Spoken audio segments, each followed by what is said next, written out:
말씀 보시겠습니다. 말씀은 마가복음 3장 1절부터 6절까지 말씀입니다. 3장 1절. 예수께서 다시 회당에 들어가시니 한쪽 손 마른 사람이 거기 있는지라. 사람들이 예수를 원하려 하여 안식일에 그 사람을 고치는가 여쭈었거늘. 예수께서 손 마른 사람에게 이르시되 한가운데 일어서라 하시고 그들에게 이르시되 안식일에 선을 행하는 것과 악을 하는 것, 생명을 구하는 것과 죽이는 것 어느 것이 옳으냐 하시니 그들이 잠잠하거늘. 그들의 마음이 완악함을 탄식하사 노하심으로 그들을 둘러보시고 그 사람에게 이르시되 내 손을 내밀라 하시니 내밀매 그 손이 회복되었더라. 바리새인들이 나가서 곧 헤롯 왕과 함께 어떻게 하여 예수를 죽일까 의논하니라. 아멘. 다음 주가 이제 부활주일이죠. 부활주일이 성탄절보다 더 중요한 우리 절기라고 말씀을 드렸어요. 오늘부터 이제 고난주일이 시작됩니다. 이 사순절 기간 동안 예수님의 고난에 대해서 몇 번 살펴봤는데 오늘도 역시 고난주일을 시작하면서 예수님의 고난이 어떤 의미가 있는가 살펴보겠습니다. 제가 강조한 거 잊어버리시면 안 되는데 예수님의 고난은 예수님이 우리가 지은 죄값을 대신하려다 보니 우리 대신 형벌을 받으셔서 고난받으신 것이 아니고 우리가 하지 못한 사랑과 섬김에 순종을 하시다가 고난받으신 거라고 여러 번 말씀드렸습니다. 오늘 본문이 바로 그것을 가장 잘 보여주는 본문입니다. 오늘 본문 말씀을 보면 바리새인들이 이미 예수님을 의심하고 빙정이 상해 있어서 예수님을 고발할 거리를 찾으려고 눈을 부릅뜨고 쳐다보고 있습니다. 바리새인들에게 안식일은 자기 자신을 뽐내는 날입니다. 안식일에는 어떠한 일도 어떠한 노동도 하면 안 돼요. 근데 그것을 크게 39가지로 구분을 했습니다. 안식일에는 불을 켜거나 꺼도 안 되고 물건을 운반해도 안 되고 글자를 쓰거나 지워도 안 됩니다. 흙에다가 글자를 손가락질로 써도 안 돼요. 그것도 일입니다. 근데 39가지 밑에는 또 세부 규정이 있습니다. 그래서 금지되는 게 수백 가지입니다. 예를 들면 누가 깜빡해서 바늘을 자기 옷에 꽂아놓고 밖에 나가면 그게 물건을 옮긴 죄에 해당합니다. 이런 것도 있어요. 물건을 옮기는 죄 중에서 손수건을 호주머니에 넣고 나가면 물건을 옮기는 죄에 해당하는데 그거를 스카프처럼 목에 두르고 나가면 그것은 의복으로 생각을 해서 죄가 안 됐습니다. 그러니까 물건을 옮기는 것도 그 아래 이렇게 많이 있어요. 근데 바리새인들은 왜 이 안식일이 좋냐? 난 이걸 다 지킨다는 거야. 자기를 뽐낼 수 있는 그런 자리입니다. 근데 나는 다 지키는 의로운 사람인데 예수 저 사람 좀 이상해. 의심을 품고 있어요. 그러니까 안식일에 어떻게 하나 보는 겁니다. 근데 여러분 바리새인들이 처음부터 예수님을 의심한 거 아니에요. 마가복음 2장에 가시면 바리새인들이 예수님에 대한 호감을 가지고 접근을 합니다. 그러나 매번 예수님이 자기들이 원하는 행동을 하지 않으시는 거야. 대표적인 게 어떤 일이냐면 세리인 마태를 제자로 삼을 때입니다. 여러분 세리가 뭔지 아시죠? 세금을 걷는 사람인데 로마의 앞잡이가 돼서 세금을 거두니까 세리를 유대인들이 진짜 짐승보다 더 못한 죄인 중에 죄인으로 봤어요. 그게 이제 2장 14절부터 나오는데 제가 한번 읽어드릴 테니까 눈으로 보십시오. 마가복음 2장 14절부터 읽어드릴게요. 제가 또 지나가시다가 알페오의 아들 레위가 세관에 앉아 있는 것을 보시고, 레위가 마태예요. 마태의 다른 이름입니다. 그에게 이르시되 나를 따르라 하시니 일어나 따르니라. 그의 집에 앉아 잡수실 때에 많은 세리와 죄인들이 예수와 그의 제자들과 함께 앉았으니 이는 그러한 사람들이 많이 있어서 예수를 따름이로라. 바리새인들의 서기관들이 예수께서 죄인 및 세리들과 함께 잡수시는 것을 보고 그의 제자들에게 이르되 어찌하여 세리 및 죄인들과 함께 먹는가? 예수께서 들으시고 그들에게 이르시되 건강한 자에게는 의사가 쓸데없고 병든 자에게라야 쓸데있느니라. 나는 의인을 부르러 온 것이 아니요 죄인을 부르러 왔노라 하시니라. 의인을 부르러 온 것이 아니고 나는 죄인을 부르러 왔다. 근데 바리새인들은 나야말로 의인이다 그러는 사람들 아닙니까? 나야말로 의인이지. 근데 예수님이 뭐라고요? 너희가 스스로 의인이라고 말하니까 나한테는 너희는 필요 없다 이렇게 말씀하시는 거예요. 그러니까 이미 빈정이 상하죠. 또 제자를 삼으려면 자신들 같은 사람을 제자로 삼아야 하는데 예수님은 자신을 거듭떠보지도 않고 죄인 중에 죄인 세리 마태를 제자로 삼으시니까 왜 그러냐고 자꾸 따지는 거예요. 그때 나는 의인을 부르러 온 게 아니고 죄인을 부르러 왔다. 너희가 건강하다 그러니 나하고는 상관없다. 나는 아픈 사람들을 고치러 왔다. 그래서 빈정이 상해갖고 예수님이 어떻게 하시나 보고 있는 겁니다. 자, 여러분 안식일 규정 중에 아픈 사람이 있는데 그 사람은 지금 피를 철철 흘려서 지금 당장 치료하지 않으면 죽을 것 같은 사람들, 그 사람들 이외에는 병을 고치면 안 됩니다. 예수님이 바리새인들의 생각을 다 아십니다. 그러니까 이렇게 말씀하시는 거예요. 안식일에 선을 행하는 것과 악을 행하는 것, 생명을 구하는 것과 죽이는 것 어느 게 옳으냐?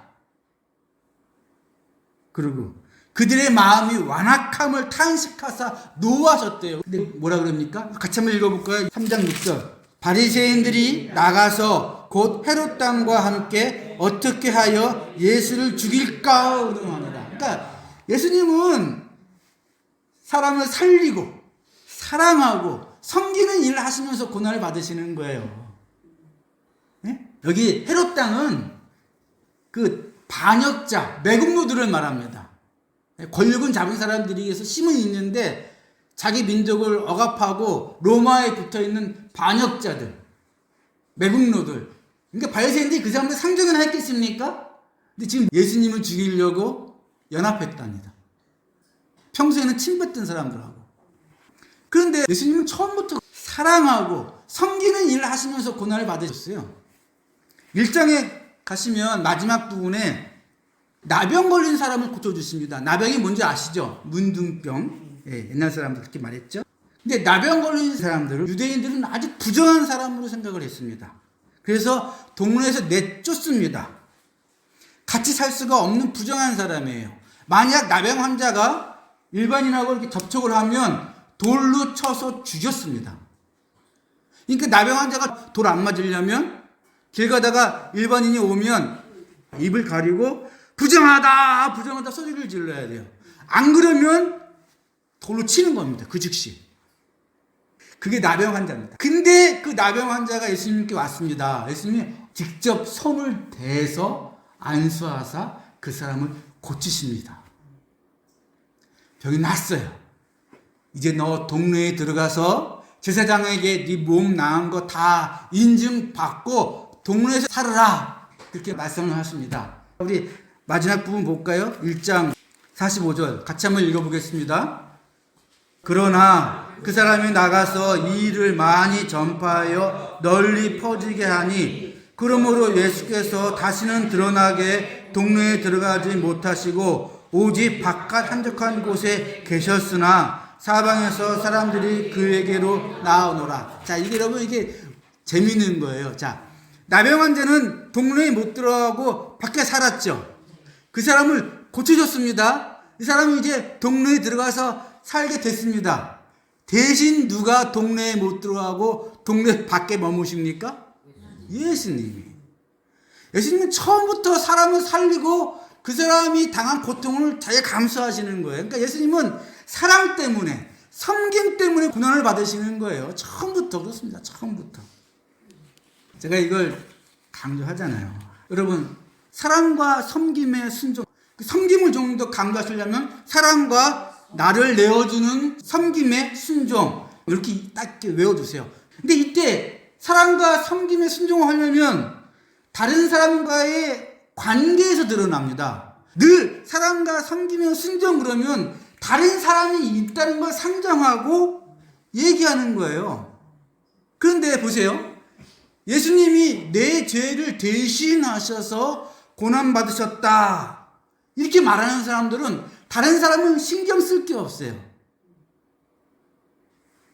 무슨 말이냐면 내가 다른 사람들을 속였든 다른 사람들에게 거짓말을 했든 내가 다른 사람을 때렸든 다른 사람들을 욕하고 무시했든 간에 이미 그 죄의 결과는 나왔죠. 죄값은 나왔습니다. 이제 뭐가 문제예요? 그 죄값을 하나님과 1대1로 정산하고 해결하는 문제만 남는 거예요. 그래서 다른 사람은 거의 끼어들 여지가 없어요. 내가 예수님한테 매달리든 내가 하나님께 금식을 하고 회개 기도를 하든 일단 하나님과 나와 1대1로 내가 지은 죄에 대한 정산을 하면 된다고요. 쉽게 얘기해서 예수님이 내 죄값을 대신 받으셨다 이렇게 주장하는 사람들에게는 하나님이나 예수님의 바지가랑이를 붙잡고 늘어지는 그게 목적이라고요. 근데 그게 아니라고 말씀드렸잖아요. 우리가 하지 못할 사랑과 섬김의 순종을 예수님이 오셔서 그 사랑과 섬김의 순종을 우리 대신하셔서 우리가 이제 구원받았다면 다른 사람이 옆에 있어야 그 사람한테 내가 사랑과 섬김의 순종을 보여주면서 하나님께 구원의 확신을 받는 거예요. 우리는 늘 누굴 생각해야 돼요? 나? 아니, 내 옆에 있는 사람. 그러니까 우리가 믿을 때는 내 옆 사람, 내 이웃을 생각하지 않고 신앙생활은 애초에 불가능한 겁니다. 그리고 성령을 통해서 사랑과 섬김의 순종을 우리가 이제 내 옆에 있는 그 사람에게 할 수 있어요. 다시요. 내가 구원받았다는 증거는 사랑과 섬김의 순종을 보여주는 걸로 증명이 되는데 그것은 꼭 옆에 사람이 있어야 돼요. 옆에 사람 없이 나 혼자 내가 구원받았다는 걸 증거할 수 있는 방법이 없다고요. 이거 중요한 얘기니까 더 쉽게 얘기해 볼게요. 내가 다른 사람을 욕하고 미워하고 증오하다가 때렸어. 그리고 아이고 하나님, 내가 사람을 미워하고 때렸습니다. 죄 지었습니다. 용서해 주세요. 이게 구원의 증거가 아니고 내가 하나님의 사랑과 섬김의 순종을 따르는 사람이라면, 내가 정말 그렇게 해서 구원받은 사람이라면 애초에 다른 사람을 욕하고 미워하고 때리는 것을 상상할 수가 없다는 겁니다. 제가 너무 과하게 얘기하는 것 같습니까? 아니에요. 음행과 온갖 더러운 것과 탐욕은 너희 중에서 그 이름조차도 부르지 마라. 이는 성도에게 마땅한 바니라. 그런데 이제부터 문제죠. 근데 이게 되나요? 이게 되냐고. 베드로가 고난주가 목요일날 밤에 예수님이 최후 만찬을 하시는 거예요. 6월째 만찬이었죠, 그게. 그때 베드로가 예수님이 이제 십자가 지시러 가신다 그러니까 호언장담을 하죠. 제가 예수님을 위해서 목숨을 걸겠습니다. 그때 예수님이 뭐라 그러십니까? 네가 나를 위해서 목숨을 바치겠다고? 그러기는커녕 네가 나를 다굴기 전에 3번 부인할 것이다. 이렇게 말씀하십니다. 베드로가 3년 동안 예수님을 따라다녔고 네 이름 위에 교회가 쓸 거라고 축복도 하셨고 정말 예수님의 수제자 중에 수제자인데, 그러니까 마지막 순간에 내가 목숨 바치겠다 그럴만 해요. 근데 여종이 와가지고 예수 따라다니던 그 사람 아니야. 그러니까 3번이나 부인합니다. 그런데 성령이 임하니까 여종의 손가락질이 무서워 도망가던 베드로가 3,000명 앞에 설교를 합니다. 예수님은 그리스도 구주라고 부활하셨다고. 그게 베드로의 성품도 아니고 베드로의 능력도 아닙니다. 성령이 임하자마자 나가서 3천만한테 설교를 합니다. 그리고 3번 감옥에 갇혀요. 마지막 3번째 감옥에 갇힐 때는 내일 당장 죽여라 이렇게 합니다. 3번째 갇힐 때는. 근데 그날 밤에 아직 베드로가 할 일이 남아있으니까 천사가 감옥에서 풀어주죠. 그러니까 이 모든 건 성령의 능력으로 가능한 거예요. 그러니까 근데 성령은 왜 왔다고요? 입술로 고백만 하라고? 아니에요. 하지 못했던 순종을 하라고, 사랑과 자신을 내어주는 섬김의 순종을 하라고 오셨으니까 그 모습을 사람들한테 보여줘야 되는 거야. 가까운 사람들한테. 가족부터, 내 자식부터, 부부간에. 그 다음에 이제 이웃. 교인들은 말할 것도 없고. 우리야말로 한 가족 아닙니까? 주 안에서. 그럼 이런 생각이 들죠? 아이고, 목사님. 결국 성령의 역사가 있어야 우리가 순종하면서 살 수 있을 텐데, 그러면 어떻게 해야 성령 충만해집니까? 여러분, 이 질문 하시면 정말 훌륭한 질문을 저한테 하신 겁니다. 그렇죠. 예. 성령 충만이 이제부터 관건이에요. 예. 에베소 5장 18절에 이런 말씀이 있어요. 술 취하지 마라. 이는 방탕한 것이니 오직 성령으로 충만함을 받으라. 왜 이 거룩한 성령 충만을 술 취하는 것과 비교하시는지 재밌어요. 여러분, 사람이 술에 취하면 원래는 하지 않은 행동을 합니까? 안 합니까? 하잖아요. 술 기운에. 술 기운에 원래는 술만 안 먹었으면 하지 않은 행동을 술 기운에 하지 않습니까? 술 기운에. 마찬가지로 성령 충만해야 원래는 우리가 하지 못할 행동을 사랑과 섬김의 순종을 할 수 있다는 겁니다. 그러니까 술 기운에 방탕한 행동을 드러내지 말고 성령의 기운으로 행동하라는 거예요. 근데 여러분, 또 하나 문제가 있는데 뭐냐면 술 기운 부리려면 뭐 하면 됩니까? 술 먹으면 되지. 그럼 성령 충만하려면 어떻게 하는 거야? 이 성령 충만하라는 말씀 다음에 나오는 말씀이 이 말씀이에요. 시와 찬송과 신령한 노래들로 서로 화답하며 너희의 마음으로 주께 노래하며 찬송하며 범사의 우리 주 예수 그리스도의 이름으로 항상 아버지 하나님께 감사하며 이렇게 나옵니다. 그러니까 사람들이 딱 보면서 이게 성령 충만한 방법인가 보다. 시와 찬송과 신령한 노래들로 화답하며 주께 노래하며 찬송하며 그 찬송 부르면 되나 보다 라고 이 사람들이 생각을 했어요. 찬송 부르면 성령 충만해지나 보다 해서 옛날부터 어떻게 했냐면 지금도 그래요. 지금도 성령 충만을 받기 위해서 가장 많이 하는 게 몇 시간이고 박수 치면서 찬송 부르며 성령이 충만해지길 기다리는 겁니다. 옛날에는 북을 쳤어요. 북을. 큰 북을 리듬에 맞게 찬송 부를 때 둥둥 박수 치면서 이렇게 한 1시간 정도 북소리 둥둥둥 하면서 박수 탁탁 치면서 100명, 200명, 300명 기도하면서 찬송 부르면요 감정이 끌어올라요. 그러다가 눈물도 터지고 방언도 터지고 몸이 부들부들 떠는 사람도 있고 뒤로 넘어지는 사람도 있습니다. 그럼 다 성령의 힘이 딱 그러죠. 성령 충만 받아라 앞에서 막 이러면서 교회에서도 자주 했어요. 이렇게 성령 집회 해가지고. 또 여기 주 예수 그리스도의 이름으로 항상 아버지 하나님께 감사하며 이거는 기도 같지 않습니까? 그러면 또 성령 충만하려면 기도하면 되겠네 해가지고 이제 찾아기도 하는 겁니다. 기도원 같은 데 모여서 찬송 부르다가 기도하다가 찬송 부르다가 기도하다가 감정이 그렇게 오르면 강단에 있던 목사가 탁 내려가면서 안수 기도를 합니다. 여러분 한두 시간 동안 열심히 기도를 했어요. 몸이 달아올랐을 거 아닙니까? 몸이 달아올랐는데 그 머리에다가 그 목사가 손 딱 대면은요 뜨거운 게 정수주부터 쫙 임하는 것 같은 느낌이 실제로 와요. 그리고 그냥 안수기도 하냐 성령 받아라 하고 뒤로 민다고. 지금 한참 고양되어 있는 상태에서 기도하고 있는데 갑자기 몰려와가지고 성령 받아라 그러면 뒤로 넘어져요 안 넘어져요? 미니까 넘어지지. 그러면서 이제 넘어진다고 성령 받았다고. 제가 이 영업 비밀 다 밝히고 있는 거예요.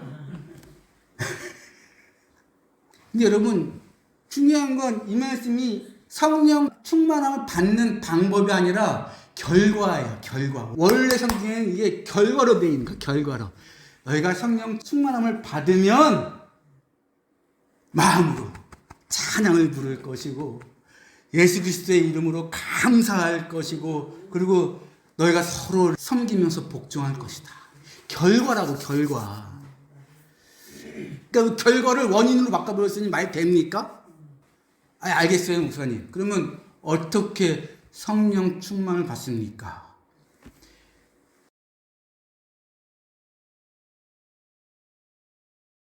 요 위에는 에베소서 5장 18절에 나오는 말씀이고 그 밑에는 골로새서 3장 16절 이하에 나오는 말씀인데 똑같은 말씀이죠. 똑같잖아요, 구조가. 다른 건 다 똑같은 거예요. 똑같죠? 마음으로 주께 노래하며 찬송하며 마음은 하나님을 찬양하고 범사에 무엇을 하든지 주 예수 그리스도의 이름으로 주 예수의 이름으로 아버지 하나님께 감사하며 하나님 아버지께 감사하라. 똑같잖아요. 아내들이여 아내들아 이렇게 똑같이 나온다고요. 근데 하나만 틀리네. 뭐가 틀려요? 주황색으로 쓴 거. 위에는 성령으로 충만함을 받으라. 아래는 그리스도의 말씀이 너희 속에 풍성히 거하여. 그러니까 성령 충만이 뭐라는 거예요? 말씀이 풍성히 거하는 게 성령 충만 받는 방법이라는 거예요. 아직도 이해 못 하시겠어요?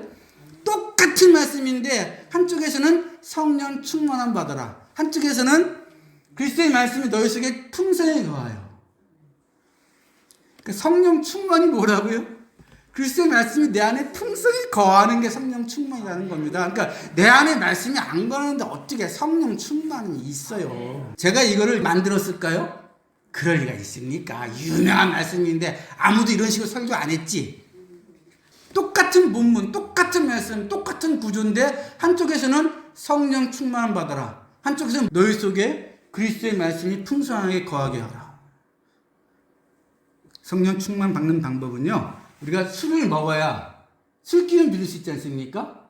성령 충만함 받는 방법은 내 속에 말씀이 충만하게 거해야 성령 충만함으로 내가 이제 사랑과 섬김의 능력을 할 수 있습니다. 말씀이 없는데 무슨 사랑과 정리할게요. 우리 속에 말씀이 없으면 성령 충만도 없고 성령 충만이 없으면 사랑과 섬김의 순종도 없고 사랑과 섬김의 순종이 없으면 구원도 없는 겁니다. 우리가 지금 구원받았다고 막 장담하고 그러시는데 제가 지금 무서운 말씀 드린 거예요. 이제 따라해 볼게요. 우리 속에 말씀이 없으면 성령 충만도 없고 성령 충만이 없으면 사랑과 섬김의 순종도 없고 사랑과 섬김의 순종이 없으면 구원도 없는 겁니다.